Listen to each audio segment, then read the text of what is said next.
coming here. I did not know there'd be so many of you, but that's really awesome. My name is Tiffany Manley. Some of you know that, some of you don't. I'm married to Nathan Manley. He's the bearded guy. More hair here than on top there. Anyway, we have 3 kids, Grayson, Clara, and Quinn. Grayson's 9, Clara is 7, and Quinn is 4. And we've been going to Shiloh for over 10 years.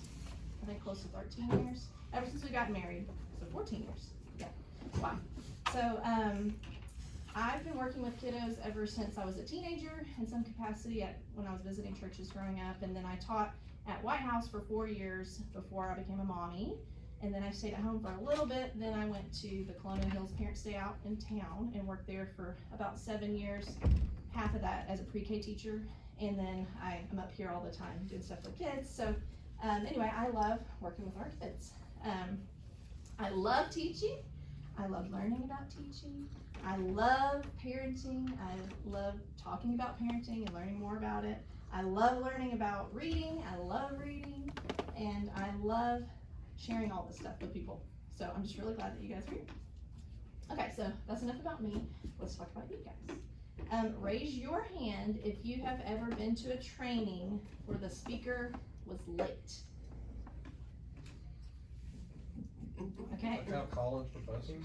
Any type of training, work training, school. I guess it could be like class at a church. Okay, have you ever been to a class or a training where the speaker was unprepared? You could tell they're flustered and okay. Have you ever been to a class or training where the speaker was sharing irrelevant information with you? They went off on tangents. You can just say if you've been to college and that will cover it. On the other hand, have you ever been to a training where the teacher was on time? Or prepared? Or brought you relevant information? Okay, how did you feel about that? Thumbs up, that was great. Thumbs down, it wasn't good. Okay. Alright, so today we have 4 overarching ideas that I want to share with you guys. They are purpose, setting the tone, setting expectations, and engagement. And so you have a packet on your table that you can look at to follow along. You're welcome to write notes on it. You can write notes on the table if you want to. You have more for these that are sitting around? Yes, there are 4 packets over here. And y'all are welcome to pull up to a table if you want to. If we run out of these, let me know at the end of class and I will make copies. Okay, Tony, there might be one over there. Okay. I also just want to let you guys know ahead of time, Nathan told me I needed to make sure I said this. I'm going to be doing stuff with you guys that you can do with students, if you haven't already figured that out by now. He said, some people just not realize that's what you're doing. I was like, oh, okay, so I'm saying that directly, which is one of my points, to be direct. So if I'm acting silly, there's a reason. So before we get into these, I want to pray. So I would like for you to put your hands up high, hands out, hands out wide, and clap them together. Let's bow our heads and talk to God. God, thank you so much for all of these people in this room. God, thank you for them being willing to give up a Bible class to come here and learn more about ways to teach and engage our kids. God, I pray for everyone in this room to have open hearts and open minds to learn something new. Even seasoned teachers can learn something new, and even people who have no experience can take away 1 or 2 things that can be implemented in their classes right away. God, I pray that you will edit my words and help me to speak only things that I need to say, and that what I have to say can be relevant to the people in this room. God, we love you and thank you so much. Amen.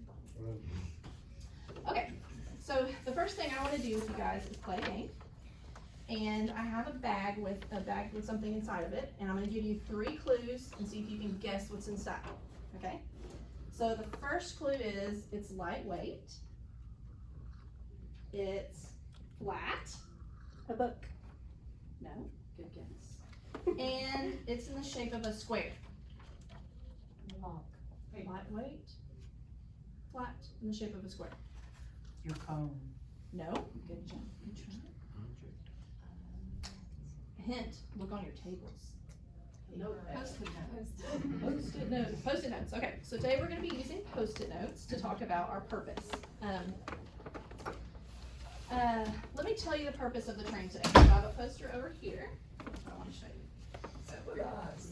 So the purpose of today is for you to become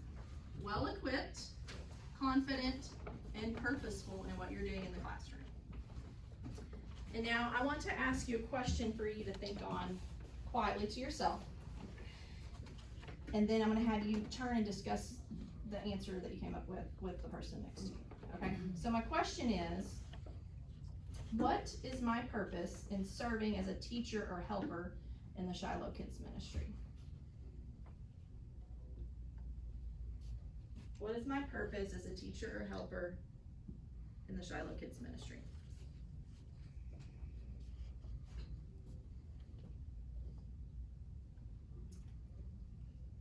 Okay, I want you to take a sticky note. If you're still thinking, that's fine. And write down what you thought of.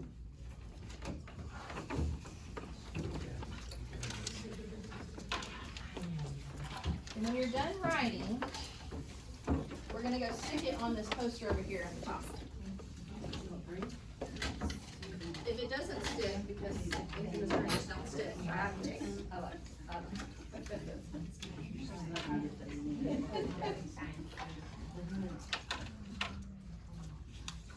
What is my purpose in serving in the Shiloh Kids Ministry?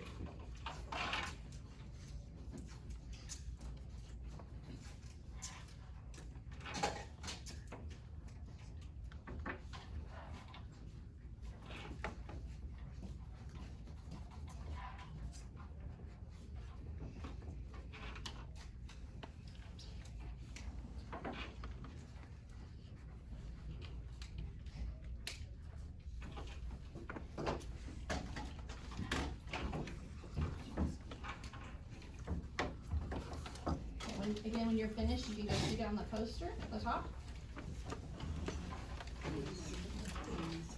And then if you want to come back to your seat, you can talk to someone next to you about what you wrote. While we're waiting on everybody else to write.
Are these flavored markers?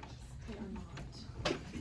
I mean, they have some kind of flavor. Yeah, I know when they have the, or at least the flavors. I wish I had those. They have the smelling. flavored smell, yeah.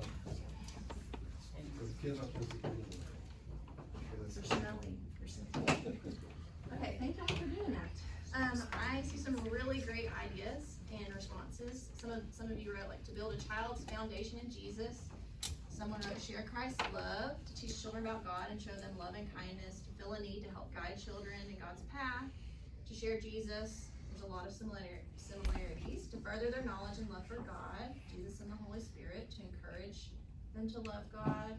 There's so many more. And to allow parents to listen in worship service, to help kids learn about Jesus. These are really great. Thank y'all for doing that. Okay, so I also wrote down a response that I was thinking of.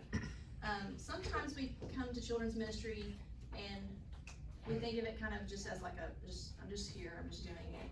But I want to challenge you guys to think about it. Some of you already have hit the nail on the head, that there's a bigger purpose in it. Part of it is to take part in God's mission, like in Matthew 28, to go and make disciples of all nations. That definitely applies to our children here at church. To share the gospel. I was thinking about this. how many times you want to share the gospel with people, like that you don't, that may not be a believer, or that already know the gospel, so you kind of feel redundant. But this is an opportunity to share it, and you're expected to share it, and they need to hear it, and so it's like, what better way than by volunteering and getting to do that? And then, of course, I wanted to think about our mission statement as a church to exalt, encourage, and engage, because engaging your neighbors can include our kids. Like, even though they're our children and they're right next to us, they're still our neighbors. And so I want you to think about it that way. You're engaging your neighbor. Okay, now I'm going to see if you guys are okay with being vulnerable for a minute. And just think about some things that may be harder to ask yourself. Okay, so just think on this. Why are you volunteering for the position you're signed up for? Is it because you love working with our kids? Is it because you enjoy teaching? Is it because you were asked? Is it because you were voluntold by a spouse or a parent? That's one of my new favorite words. I think Nathan and I tell each other things often. You feel like you need to, even though you don't really want to. Or you were guilted into it. Becca called you and you felt guilty and you're like, oh, I haven't served in the kids ministry in a long time and I'm due. So now I want you to take your responses that you came up with, and I want you to turn to someone near you and share honestly if you're willing to do that. You don't have to write it down. This is just talking. Tell someone near you why we are sharing why we're volunteering for this position. I love certain things. Other things, it's better. I know I can do it. And supporting one. Everybody's a huge help. Being around doesn't matter. There are certain parts that I do well. Just other ones scare me.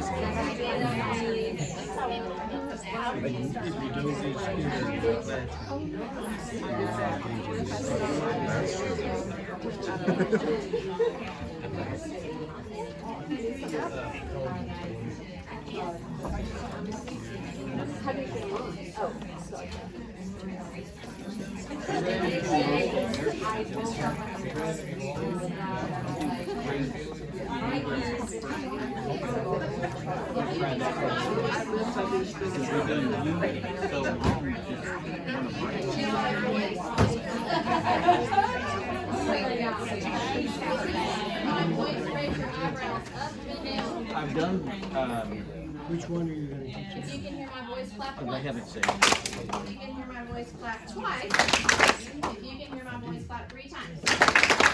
Okay, I would like for you to have more vulnerabilities and be willing to share some of this out loud with the group. So if anyone wants to, please raise your hand and I'll pick someone sitting quietly. Mr. Tim.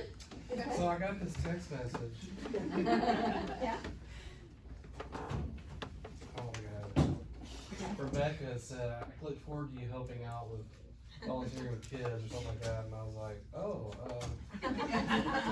well, sure. And then she said, oh, that was for someone else. But you're totally welcome to come. That's our strategy. She's pretending. I was like, I guess I'm in on this now.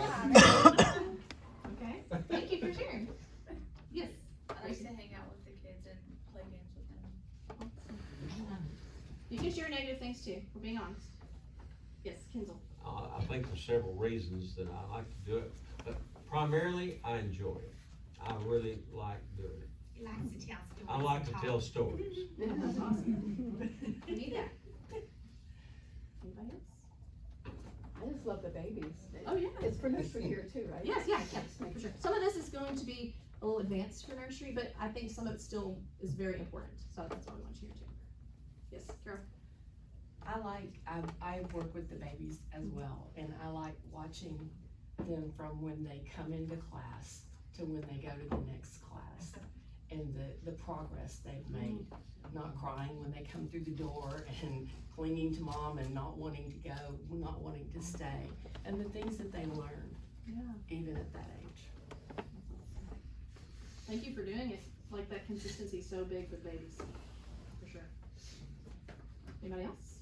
I like that age when they're totally honest about everything.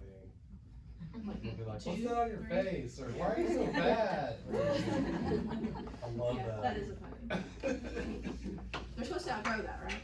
They're supposed to. But, you know, do they need to? So this exercise, what you guys did, was called think, pair, share. So it's when a teacher asks a question, you think on it, then you pair up with somebody, talk about it, and then you share it aloud. So that's another great technique you can use in class, especially with elementary kids, to get them thinking and engaging with their neighbors and really going a little bit deeper with discussion points. So y'all did that really great. Okay, I have another question. We're gonna do think, pair, share one more time. And this time the question is, how do you feel about being in this position? Are you nervous because you don't really feel capable as a teacher? Do you feel inconvenienced because you'd rather be in an adult class with peers where you get poured into? Are you excited at an opportunity to pour into our children? Or are you frustrated because you want to, but you don't feel equipped? Or something else? So think about that for just a minute. How do you feel about being in this position? And because of time, I'm gonna go ahead and have you share. If we were in a class, I'd probably be a little more time. So if you wanna share, how do you feel? How do you feel? Well, I had, We'll talk with each other first, yeah. Yeah, sorry. Didn't make that clear. Kind of Share with each other. apprehensive because I've never done this. Not this grade school. So in other So words, parents, they y'all know me, you know, kind of go off on rabbit trails. So how do you stay focused and control, but yet make it fun? You know, that's kind of tough. That's where I was helper 2 sessions ago, and probably help out this time before action, and just learn. Sometimes just being a little exciting, and sometimes just the slow clapping works to get their attention, especially the boys, because they'll join in our game.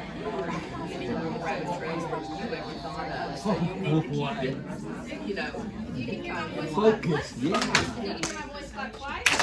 You can hear my voice clap 3 times. Okay, so thank you for sharing with your neighbor, and now we will share aloud. I keep calling it share when you're talking to your neighbor, but I really need to say just pair. Pair and talk to your neighbor, then share. Think, pair, share.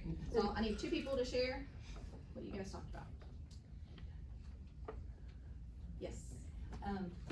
Well, to be totally honest, I have taught off and on for a long time, off and on, and I do miss adult Bible class, I do, but at the same time, when I've taught, I can tell the kids enjoy it, and that You're sounds kind of, smiling. that sounds kind of prideful. I don't mean it in that way. I try to make it fun for them. Well, you have a real positive, like your face just lights up, so I think the Well, kids and I try probably love to that. be like that with them, and so I can kind of tell that they think it's fun.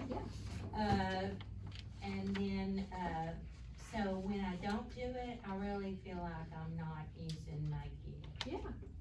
I get and that. that I need to use my gift. I love that. Thank you. Anybody else? Do one more. Miss Patty. that's the way I felt after being in the nursery for like 13 years and then getting sick like I did and not being a part of anything anymore. I felt weird going to an adult class because I'd always served, and so that's why I started doing the older kids again, because I can't lift and do the things with the little ones. I miss them. Yeah. But Well, you're really good with big kids too. Thank you. So I wanted you guys to also think about what attitudes and ideas you should maybe bring to children's ministry. It's kind of a big word, should, but I want you guys to keep in mind that Jesus was a teacher himself. We know that. He was all in and knew his mission and purpose. Teaching is an opportunity for sharing the good news, like we talked about earlier. Our kids need other mature Christians pouring into them. This is something that my husband and I feel so strongly about, and one reason we love church. We need you. And I also want you to think about that you're an example whether you like it or not. your actions are always on display. And when you come to volunteer, do we consider that we're on God's mission field, like I mentioned earlier? And that one of the ways we can engage our neighbors is by engaging our children. Okay, Miss Becca, will you come color in the first arch? We're now done with purpose, and we'll move on to setting the tone. I have a feeling I'm supposed to pick up the pace. Okay. So setting the tone. There's my poster. Okay, there's a poster over here. It's called Setting the Tone behind Anita, and that's what we're talking about now. Setting the tone is basically how you get ready for teaching, because a lot of teaching, if you're a seasoned teacher, you know, preparing is like almost as much, if not maybe not even more, than the actual teaching. I certainly feel that way for today, actually. Anyway, that's a tough one. Okay, so the first thing is to plan ahead. You guys, if you're a teacher, may already have a binder for this quarter. If not, Becca has some binders somewhere in here for you. And it's really good when you get your binder, if you just look over all the lessons and get familiar with your material. If you look to see what Bible books you're going to be in and memory verses you might need to share, just to get an overall feel for it. And I also want to encourage you, I know in the past I've been guilty of this, where I was supposed to teach over a certain book of the Bible, but I haven't really brushed up on that book, and so I'm just basically going off of a children's Bible, which is really watered down, and I may not know all the details and things like that. I would encourage you to actually get into your Bible if you're teaching and read the stories for yourself, the full version, to get a better idea of what it is before you're teaching it to the kids. And plus, we have a lot of kids who are very inquisitive, and they ask some of those really hard questions about things, and you're like, whoa, I'll have to get back to you on that. Like, I don't remember that one, you know. So once you're familiar with the material, you'll really want to start to visualize your lesson plans. So if you're going to be teaching next weekend, for example, which we're not because it's Labor Day, but pretend, then you will want to think about, okay, well, what am I going to do at the beginning of my lesson to get my kids involved, kind of like we did today, or you know, what transitions am I going to use to move them from one activity to another? What discussions are we going to have? Just thinking through it step by step. And I'm a super detailed person, so you may not do it quite like that. That's just how I think about it. But the great thing about teaching in the children's ministry here is that our lessons are very flexible. You can get it, and it has everything laid out for you, which is great. But if you're like some teachers who are like, I'm not gonna do that one, pick this, you might pick and choose things, you're totally able to do that. As long as you're covering your main point of the day, you're good to go. So I feel like that's one of the really great blessings of what we have, and how Becca sets it up for us and gets them all ready, is you can do it either way. Also, you can tweak them to fit like your style, your students' strengths and weaknesses and things like that. Okay, the next thing on the flower is prep ahead. So we have this really great team of people, some of you may be a part of it, that have been prepping materials for our teachers. And they put them in bags and they label them, and they will be in your classrooms for you, ready to go, which is amazing. So thank you if you do that. If you aren't using all of those activities, like I said, you might not need some of that stuff. But I do want to encourage everyone to look through the bags ahead of time, because we're all human. We make mistakes, and there's a good chance someone might have miscounted, or you might be missing something. So definitely look up through those bags and see if there's anything else you need. And Tiffany, when yes. roughly will when are they gonna be in the rooms? Like, in other words, will they be in there Saturday so we can stop by? Let's say if we're they're in there. teaching. They're there right now. They're in So there now. everything you need from now through the end of November is in your room already. Oh, okay. Yeah, it's fantastic. So if you haven't taught in a while, that's one big thing that we've had Does going. the TV thing work now? When it wants to. It Cause depends I on never the figured network. that out. Yeah. So my lesson plans always say use this video. I'm like, I just don't even do it, because I'm like, the internet's so spotty and sometimes user error, I don't know what I'm doing. So you may end up doing that too, but sometimes it works great. Yeah, They like it, Yeah, they love it. I mean, technology, yes, but they it love it. doesn't work. if you have a smartphone and you can connect it to your phone, that works for me every single time. And I always have my phone on me, so if you need that in your classroom, I can give you my phone. If you end up changing some of your activities, you will have to gather some of your own materials, obviously, from home. You can go to the media room, which is now being moved to near room 101. We'll talk about that later. It's in the works right now, which is kind of cool. And then if that doesn't help, if either one of those things aren't good for you, you can ask Becca. And if you ask her ahead of time, like, she has plenty of time to potentially order something if we can afford it or whatever, you know. So be thinking about your materials ahead of time. And then I just wanna say too, if you're gonna try out any science demonstrations, because I love science and I love doing things, you may watch a YouTube video, get all your stuff, and you're like, I got it. Then you try it in front of your class, and you're like, oh crud, it didn't work. The video worked. You need to try it at home first. I've done it twice now in the last year, where I've wanna do the egg in the bottle, it sucks in with the smoke, and that didn't work. And then I tried something with the Mentos, and I didn't do it right. Anyway, so just try it at home first before you do that.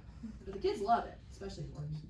And then I just wanna say, if you prep ahead of time, that you will have more confidence in yourself, and the kids will have more confidence in you. And if you'll see next to Nathan back there, I have a poster that says, downtime invites disruption. If you're spending time like gathering your stuff and getting it all ready, what are the kids gonna do? Kind of get off tracking. So I just want to get you thinking, downtime invites disruption, but if you're prepped and ready to go, it keeps the kids engaged. Okay, next, arrive early to class. So I feel like we all know that, but do we really know that? Like, arriving early to class is super important, because when you get there early, you can make sure your things are ready to go, you can say a prayer, you can welcome them at the door and be ready, and it just feels good when you're on time, or early. Unfortunately, this has been somewhat of a problem area for our ministry. Nathan and I have both personally experienced dropping off our kids in rooms where the teacher's not there. They're like, oh, I've got to go teach too. Like, where's the teacher? And I don't know who it is, so I'm not calling out anybody, but it happens. And so then that makes us wonder, like, are they sick? Is there miscommunication? Like, what happened? And we just start having some negative or doubting thoughts, right? We need to improve on this as a whole. Try to leave that last song. Yes, definitely leave before, yeah, if you wait till after, you know somebody's gonna catch you in the hallway. So, and on Wednesday nights, you just have to eat an early dinner or a late dinner and just get up here. And arriving early, it communicates something to people whether or not you mean for it to. If you're early, what does that tell your kids? You're invested. You're ready for them, they're excited. If you're late, it tells them what?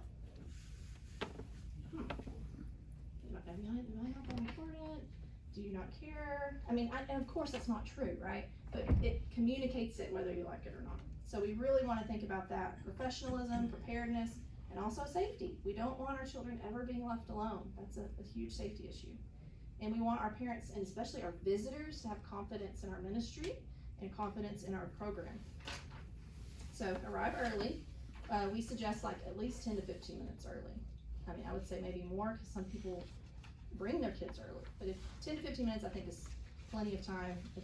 And if a parent comes, they can wait a minute. But also, I wanted just to say, a lot of us are parents of young children, and so sometimes this can be an issue. And actually, I want to do a mind movie with you, okay? So I want you to close your eyes, and I'm gonna have you think about something in your mind, called a mind movie. So I want you to pretend that you and your family are just about to head out the door for church. You grab your keys, your purse, if you have one, and ask everyone to load up, when suddenly one of your 3 kids starts dragging. She has decided she doesn't want to go to church today. One of your other children needs to go potty. Number 2 of all things, you patiently handle these 2 situations and get everyone to the car. You start backing out of the driveway when one of your sweet children exclaims that he forgot his shoes. Meanwhile, another child starts fussing because she is suddenly incapable of buckling herself, even though she's been doing it for a year. You once again handle each of these situations with grace and patience, maybe. But you find yourself pulling into the church parking lot 20 minutes later than you planned, and you're supposed to teach. Now open your eyes. Okay, does this sound familiar? Sounds familiar to me, because all of those things have happened to us, not at one time, but at different times. And Nathan knows which kids have done those things, so he's back there. But I actually just wanted to say this kind of jokingly but truthfully. If you're a family with young kids, you need to leave yourself some margin, because we all know that things happen that can be, they're unexpected, but you also expect them because they happen all the time, so it becomes an expectation. And I have a formula. I'm not gonna go through it as much as I want to, but basically, time you would normally leave, if you're a parent of a kids that may help you be late, The time you would normally leave, you subtract however much time that you know they're gonna delay you, and then that's the time you actually need to leave. So it's like the TNL minus the KDF, it's called the kid delay factor, equals your new time you need to plan on leaving. Okay, so after arriving early is the warm welcome. I hope you guys felt welcomed with me being at the door, smiling. I wanted you guys to be here, I'm very excited. That communicates something to your kids too. And so we want to do that, makes them feel loved. Or if you're Beth Dennis, I think Patty can attest to this, you can shoot people with a Nerf gun when they walk in the door. That's how Beth has greeted her kids before, right? She shoots the kids with Nerf bullets. So, you know, whatever floats your boat. That works. And then lastly in this setting the tone is entry activity. I don't know if y'all have ever thought about this, but this is something we really talked about a lot in college for teaching. When kids come in your room, they need something to do immediately, because if they're just sitting in their chair, that just gives them a chance to do things you don't want them to do. So I call these entry activities for engagement. And these are things that are hands-on. I have a poster over here. Things like Play-Doh, Legos, kinetic sand, puzzles, brain flakes, which is what these little weird things are. They look like gears. You can build all sorts of cool stuff with these. Paper activities like paper airplanes, comic strips. Some of y'all had comic strips. Just make up your own comics. There's Bible games. You could do stickers, art, but whatever you choose to have to be your entry engagement activity needs to be fun, needs to be something kids can do on their own without a lot of explanation. Someone had the cup building thing that I had out. I went ahead and set up a couple of cups so you could see what it was, because otherwise you may be like, what is this? But you know, you just stack and just see what you can do. Stacking cards, which are Nathan's old probation business cards. Actually. So anyway, entry activities are really fun, and they just get the kids engaged immediately before you start your lesson. And then obviously you have to get them cleaned up, but if you have these great little songs and transitions, it's easy to move from that to something else. And obviously, like I had a ton of stuff out today. I would suggest like doing all Play-Doh or all brain flakes, which we have, or all these I brought from home, but we have so many things here that you can use. If you feel like your class might need more than one thing, then absolutely put two things out. Or if you have kids like, I don't want to do that, be like, well, you got this or this, you know, or they can just sit there. But that brings me to this poster right here. Boredom breeds behavior issues. Excitement engages everyone. Can y'all say that with me? Boredom breeds behavior issues. Excitement engages everyone. Can you whisper it? Boredom breeds behavior issues. Can you say it excitedly? Boredom breeds behavior issues. Excitement engages everyone. And that's the point of the entry engagement activity. So, all right, next, Ms. Becca, you can color in the orange. We're done with setting the tone. Now we're going to talk about classroom management techniques, which is setting expectations. Okay, with the start of a new quarter, it's a really great time for you to think about what do you want from your kids? What do you want them to do or not do?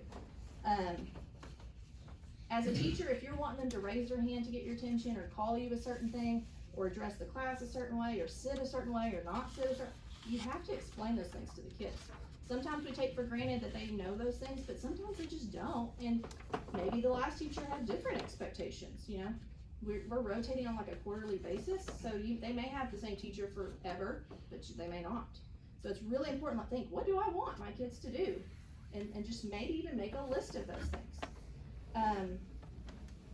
One of the best examples of this is of like setting expectations is Miss Nina. Do y'all remember? Some of you know. Miss Nina taught the 2-year-olds class for a long time. And the kids, I kid you not, 2 years old would walk in the room, they would walk across the room, go pick up a chair, put it at their table, get hand sanitizer, then they would get out a napkin and their fruit snacks and sit down by themselves.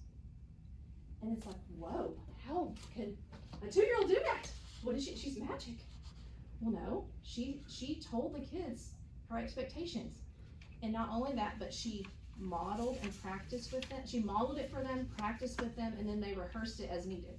And that's what I'm explaining to you, or that's what I'm trying to get you guys to do as teachers, is if you have certain expectations for what you want your class to do, then tell them that, practice it, make it into a game. And yeah, you may be taking away from your Bible lesson a little bit, but in my opinion, the more time you spend on that up front, the more time you'll have to spend on your Bible story the rest of the quarter. It's just getting ahead. And actually in your little packet, I call that being direct, where you explain and model, introduce, practice, reteach, and rehearse. And it just talks about that in there, so you can see that. Sorry, I'm out of breath. Okay, another thing to consider is classroom rules. So Miss Becca has made a list of classroom rules for us that we're gonna put in all the elementary classrooms. These are really probably more for, in preschool, for like 2 years old and up, but looking eyes, listening ears, gentle words, helping hands, and walking feet. That you will need to explain these to your kids.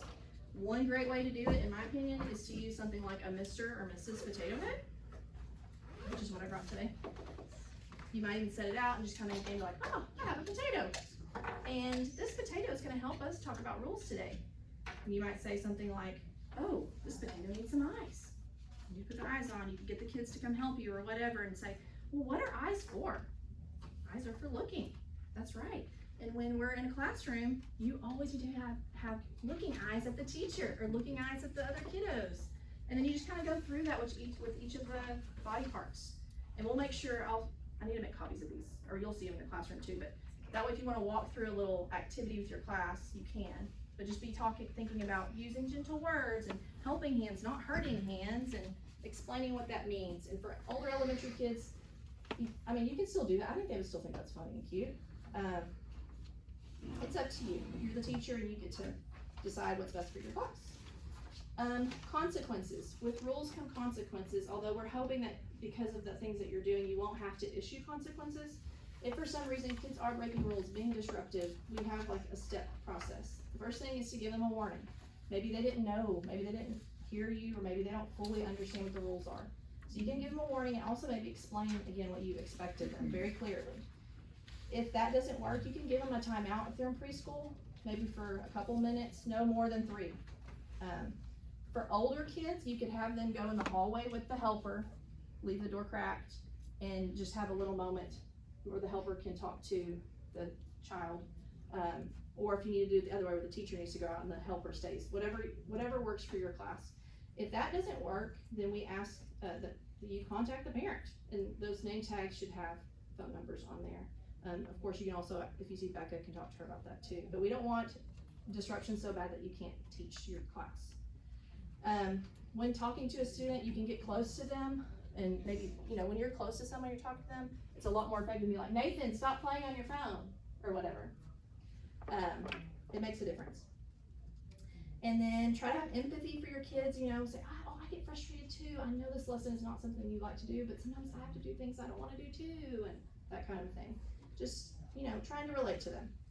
Next is being proactive. This is for helpers. So if you're a helper, this is what I really want to talk to you about.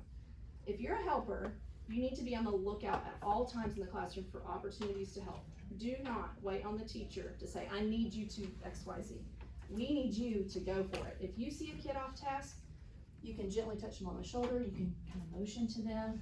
And I have a list that I want helpers specifically to pick up when you leave today that goes over things like that. Also, engage with the kids, do the things that they're doing, because that gives them another thing to copy, the right thing to do. If the kid's having a hard time, you can sit near them, but helpers are vital, like so vital. And every teacher can say the difference between a good helper and one who really needs some help themselves. The best helpers are the ones who see a kid that needs help and just takes care of it without being asked. So that way the lesson can keep going without interruption. So yeah, you'll need that handout for sure. Being consistent is important. You always want to set these things in motion and just keep at it. Don't like one day discipline for this and then the other day not, or change your expectations, because that's confusing. When kids know what to expect, they're more successful. And be a praise giver. Praising students for their great behavior encourages others to do the same. You can give out lots of different rewards. I like the ones that don't interrupt the lesson, like, and stickers are great, but they can peel off and get in your hair. But something I wanted to show you guys was smellies. Smellies are awesome. It's a chapstick. It smells good. You can say, oh, Liz, you're doing such a great job listening. You see your hand, and you just rub it on the back of their hand, and then they can smell it. And you're like, strawberry. But the great thing is, it wears off eventually, so then she still wants another smelly. So you can use it all throughout class, and then especially in pre-K, the kids are like, oh, I want a smelly. You're like, oh, I can't give you a smelly if you ask for it, I just have to catch you. Yes. Where did you get that? Dollar stores. Yeah. I have a whole set of Paw Patrol. It's like blue, green, yellow, orange, and each one's like a different Paw Patrol pup, and boy, the kids think that's like amazing. Like, oh, I hope I get Marshall today.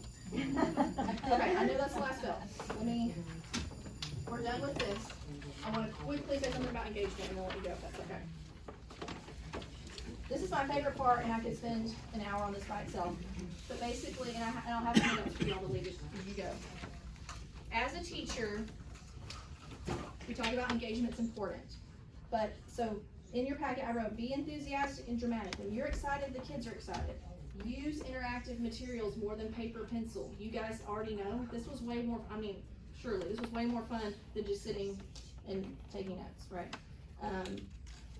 I have a whole handout on engagement activities that talks about how you can engage the mind, how you can engage the body, read poems, sing songs, tell jokes, dance, act, have cool pictures to ask questions about. You can do brain breaks where you say like, okay, you guys are really wiggly today. Let's take a break and, everybody stand up and do the twist. And, okay, let's do thumbs up or whatever. Be a caterpillar. These are just something I have, but you don't even have to have a visual for that. You can just have them do it. And you can do songs. Books are one of my favorite ways to engage class. I'm super big into books. Books and reading are super important. Move around the room. And just think about how to get the students excited about learning.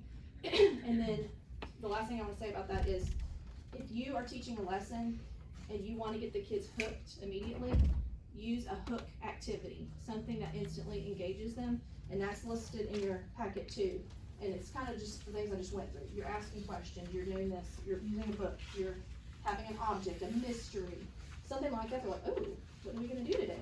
And that instantly hooks them and brings them in.